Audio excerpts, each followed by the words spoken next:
contemplate on the letters, the story of Adam goes something like this. That we breathe into Adam from our soul, right? وَنَفَخْتُ فِيهَا مِنْ رُوحِي, right? This is what the expression is. Let's look at Adam's identity. Before he was Adam, he was just dumb. And the word dumb means blood, flesh, material. At that stage, he's absolutely worthless. In fact, the angels, when they saw this, they said, "What is this? Why should we prostrate to this? It is just flesh."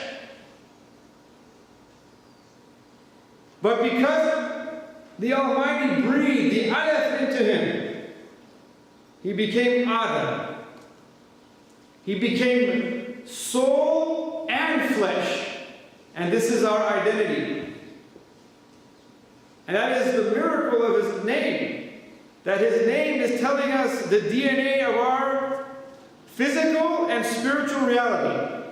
That we are the image of the Almighty, Aleph, and we are also earthbound, dam, blood, flesh. And these two identities have to be reconciled as we move through this world. And then we know that Adam descends into this earth because the Almighty tells him, "La taqrabu hadha shajara," do not approach this tree. If you approach this tree, you will become amongst the unjust.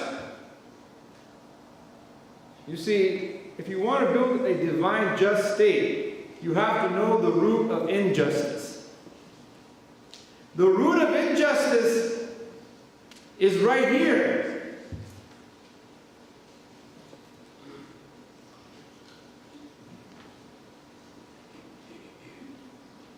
That God tells Adam not to approach this tree, he does anyway.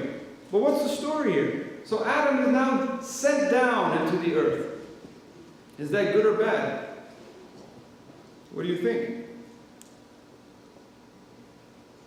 He's sent down, and according to the stories, he's sent down and he's wandering the earth and he's crying and he's sad and he's, he used to be in the heavens and now he's in this, now he's closer to the blood and the mud and that aspect of who he is, right?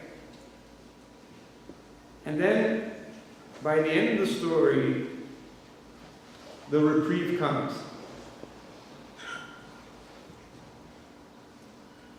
فَتَلَقَّى كَلِمَةٍ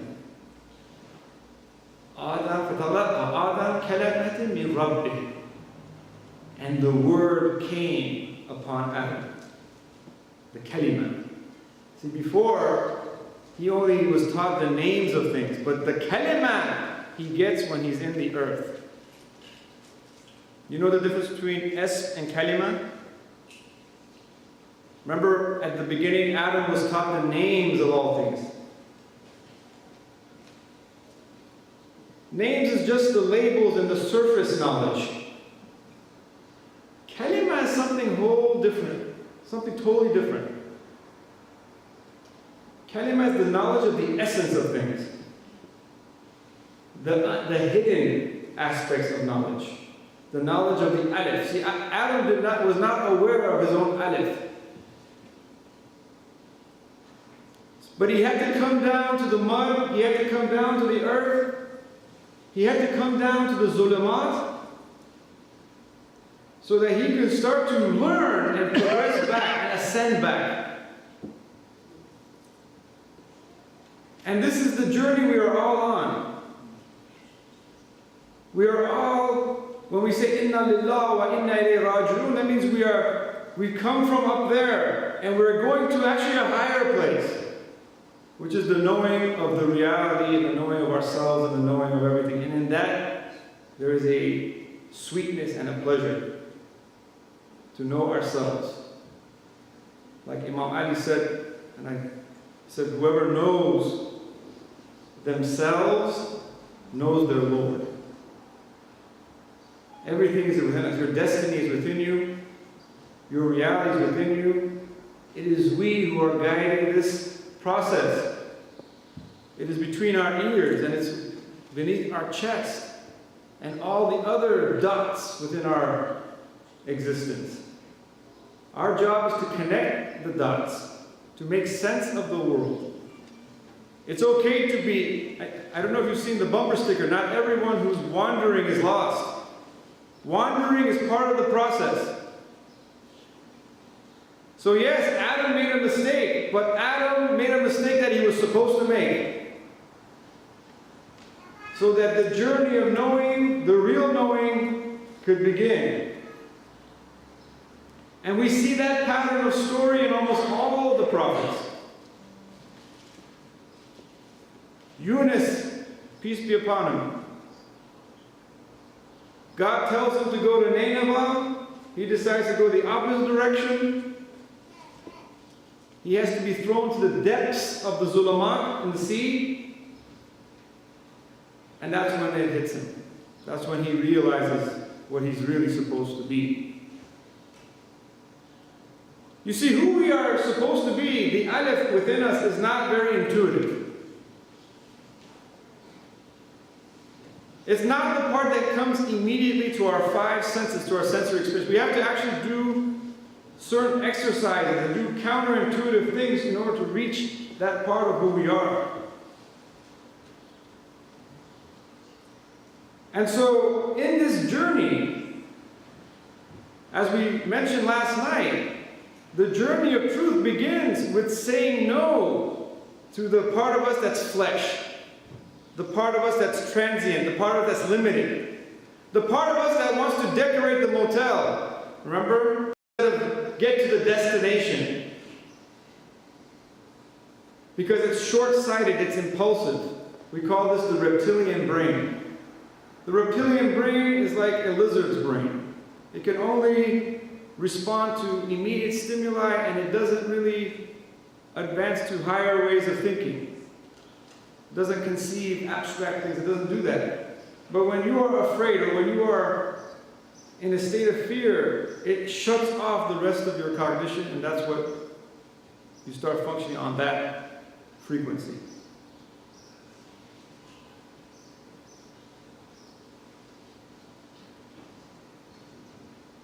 So, as we come back to the discussion of Alif Lam Mim. Remember yesterday I asked the question. After we read the Fatiha and we ask the Almighty for guidance and all this, the first response is these mysterious letters, Alif Lam Mim. And to contemplate the meaning of these letters, we started with the dot. Now we have a sense of the dot. We have some sense of the Alif.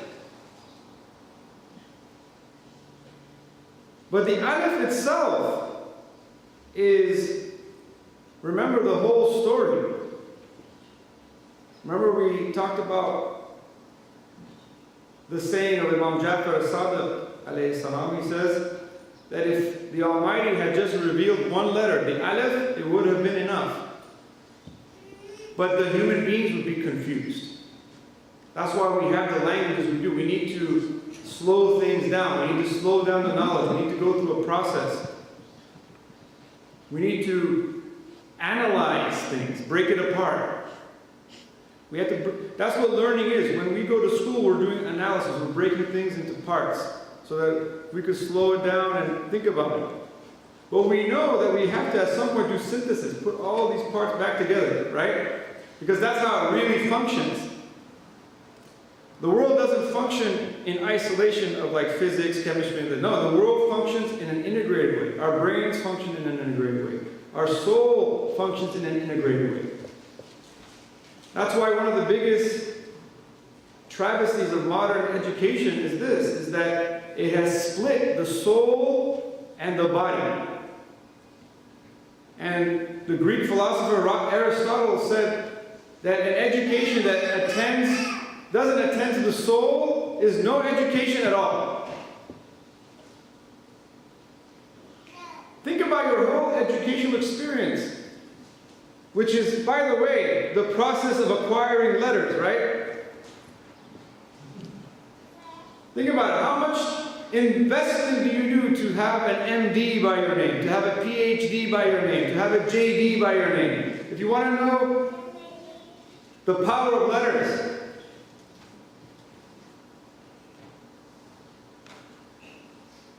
we devote a lot of our time and energy to the acquisition of these institutional letters, right? I went to UCLA, I went to Harvard, these are all letters that we are acquiring.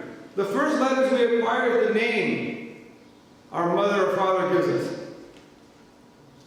In fact, when they do experiments on people, it could be a real noisy room, but when they hear their name, all that noise goes away. It's the power of the ego. That's how egocentric we are in our listening. When we hear our name, it does something to us. In Surah Insan, says, does the human being not consider that you were something not worth mentioning? Then you get a name, then you get letters, then you get an institution, right? Then you get a job, you get all these, you're accumulating all this stuff, right? For what? You're going to die anyway. The flesh is going back to the earth anyway. When you think about it just from a basic worldly point of view, for all these letters for, a few years, let's say you live 200 years. Still, on the scale of eternity, 200 years is nothing. You're hustling and bustling and getting all these letters and attaching it and building your resume and crafting it, and this is your identity. You have a internet profile, you have a Facebook profile, you have all this, you're putting all this effort in developing all these identities, right? And the most important identity, which is your eternal identity, which is your soul, your aleph, is completely neglected.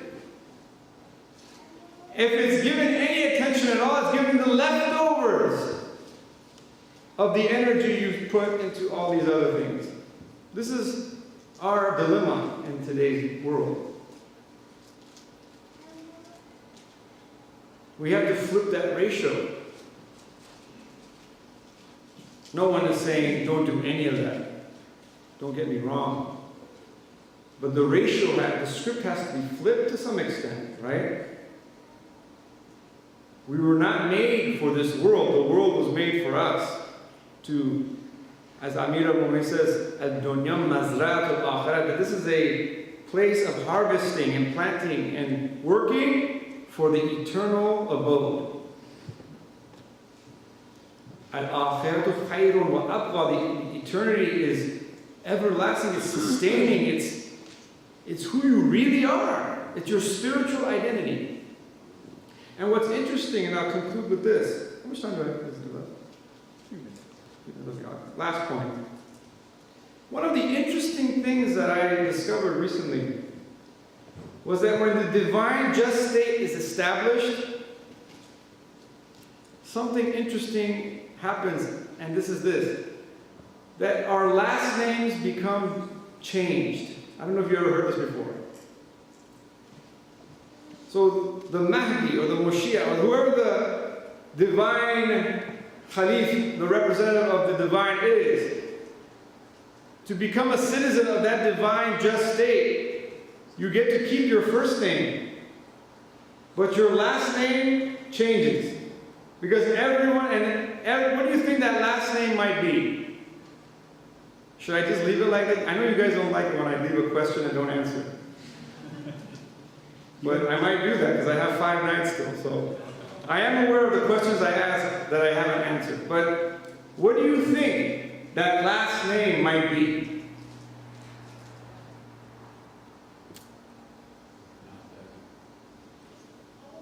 Brother Payman said that I'm going to make you think a little bit and respond. So what do you think that last name might be? Huh? Meme? Oh. You're actually kind of close.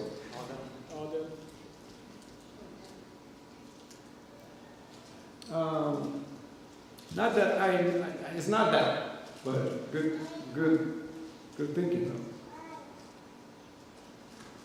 All right, I'm going to leave it like that. That makes you, a good storyteller always has you coming for more. So last night was Alif Lam Mim. We're getting a little bit of the answer, that partial thinking, and then what could our name change be? We have so many identities, so many names in this world. And tonight we're going to be reciting 1,000 names, right? 1,000 names of the Almighty. That's how many names are in Joe Shena Kabir, right? 1001. 1001. And each of these names is supposed to be a mirror for ourselves, right? Because we're supposed to strive to develop those attributes.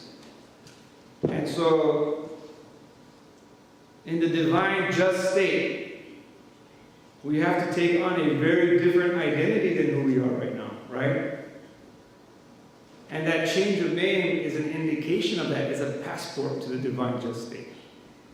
So I'm going to leave it just right there and think about it for the next few hours as you're going through it. Think about that. What would your last name be in a divine just state? What name would you take on? What identity will become the most prominent about? Because your last name tells us about what? Your lineage, right? We're so used to our physical lineage in this world, right? Okay, this is a hint. We're so aware of our biological heritage.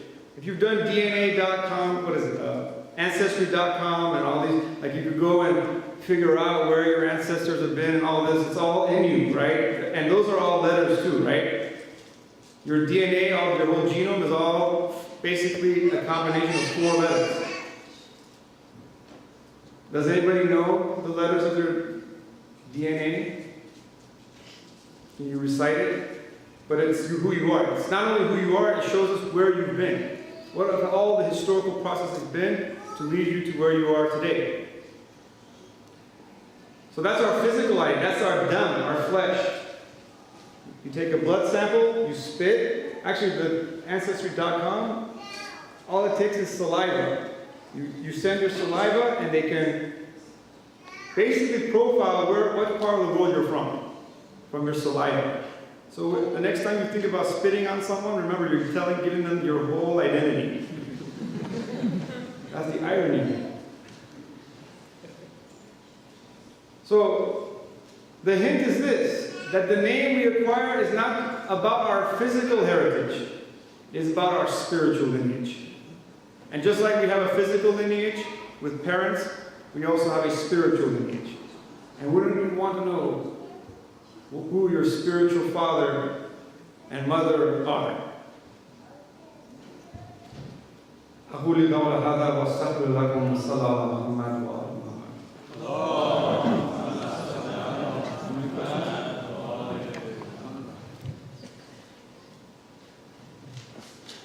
Thank you, Dr. Razfar. We have perhaps a few minutes. As I told you, Gold State Warriors will win and the crowd will come in. I see a lot of basketball fans now filling the auditorium. So we have time for a few questions. If he introduced the concept of why do we recite Joshan. And so we need to think about those attributes of God. It's not just names, attributes of God that we recite tonight, and perhaps pick 1 or 2 and practice it in our life, daily life. And if you speed it up, read it fast in 2 hours, we may not think, but we could, in the middle of the recitation of these names, we could pick 1 or 2. We could be Mubin for next year, or Mateen, or we could be Rahman or Rahim. Or the dot. Yeah, or the dot. And so I think we're getting close to the last name, some of these attributes. So if you have any questions, raise your hand and stand up and ask the question. All right, we're making progress. Nobody wants to ask a question tonight. Ahora tienen your time.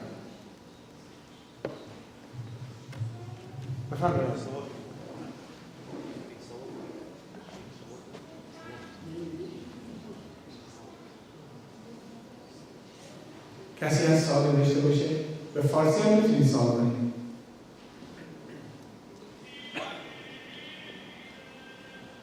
Yes. فارسی بگم.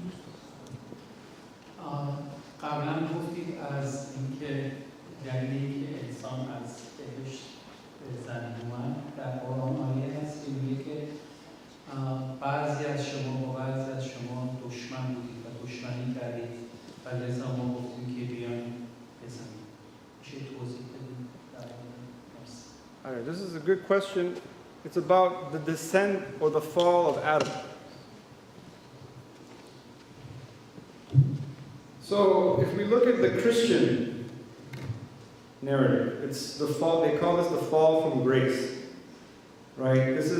We were in a certain position, and to kind of go through the story, remember, Adam was told not to approach a tree. Now, there's a huge discussion of what this tree is. Right? So, at the very least, some people say it's the tree of knowledge. What kind of knowledge? It's a full discussion. But remember also at that point, as Adam is standing in that level and seeing the angels fly around, the whisperer, Iblis, comes to him with a thought. And this is how you think why thought. The vasvasa, the thought that Iblis gives him is this. Is that the reason God doesn't want you to approach this tree is because He doesn't want you to have eternal life. And so it is the desire for eternal life that drew Adam to the tree, which actually is a good desire to have. Because the more you strive for eternal life, eternal things, the closer you become to what? Allah, the Almighty, right? That's the instinct within us that drives us. So Adam is not, even though he's told not to approach it, in some sense, we have to ask a little bit of a deeper question, why he wasn't supposed to approach it. And we get the answer sort of like this, because when he approaches it and eats from it, what happens? Does anybody remember? He's awakened. He's awakened, but the expression is also his nakedness appeared to him. He became aware of his animal instincts. He didn't have them at that point. He became aware of his lower self. And so now the war with him began. Right? So the enemies are not just on the outside, the enemy is within now. So the animosity is referring to those of course of actions? Yeah. All of us have to, if you are a insan with a nafs, then you will be in this tug of war. And you see this motto, this metaphor in almost all of the spiritual traditions of the world. For example, in Native Americans, they say in each person there are two wolves. One wolf is love, compassion, mercy, and graciousness and generosity. The other wolf is hatred and vileness and animosity and arrogance.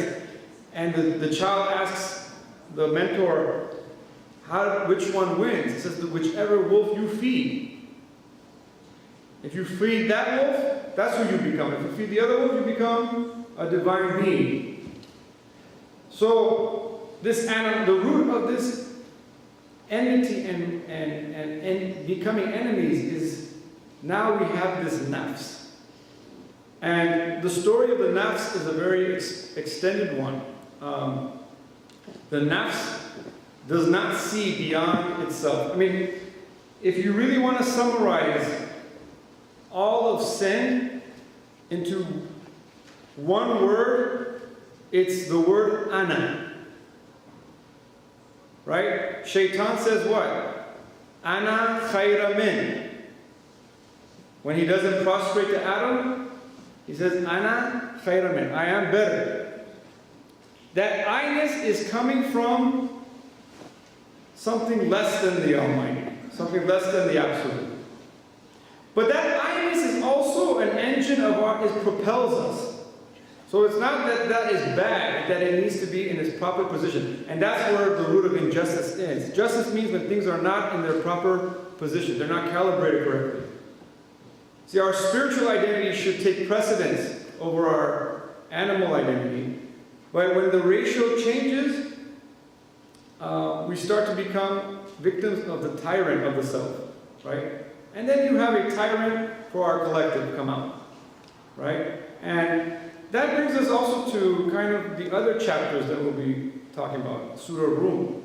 Surah Rum represents kind of the emergence of a society, a government of the self, a government that is dominated by narcissism, self-love, exaggerated self-love, hedonism, just unbridled pleasures, right? So I only chase the pleasures of the world, and selfish, self-centeredness, right?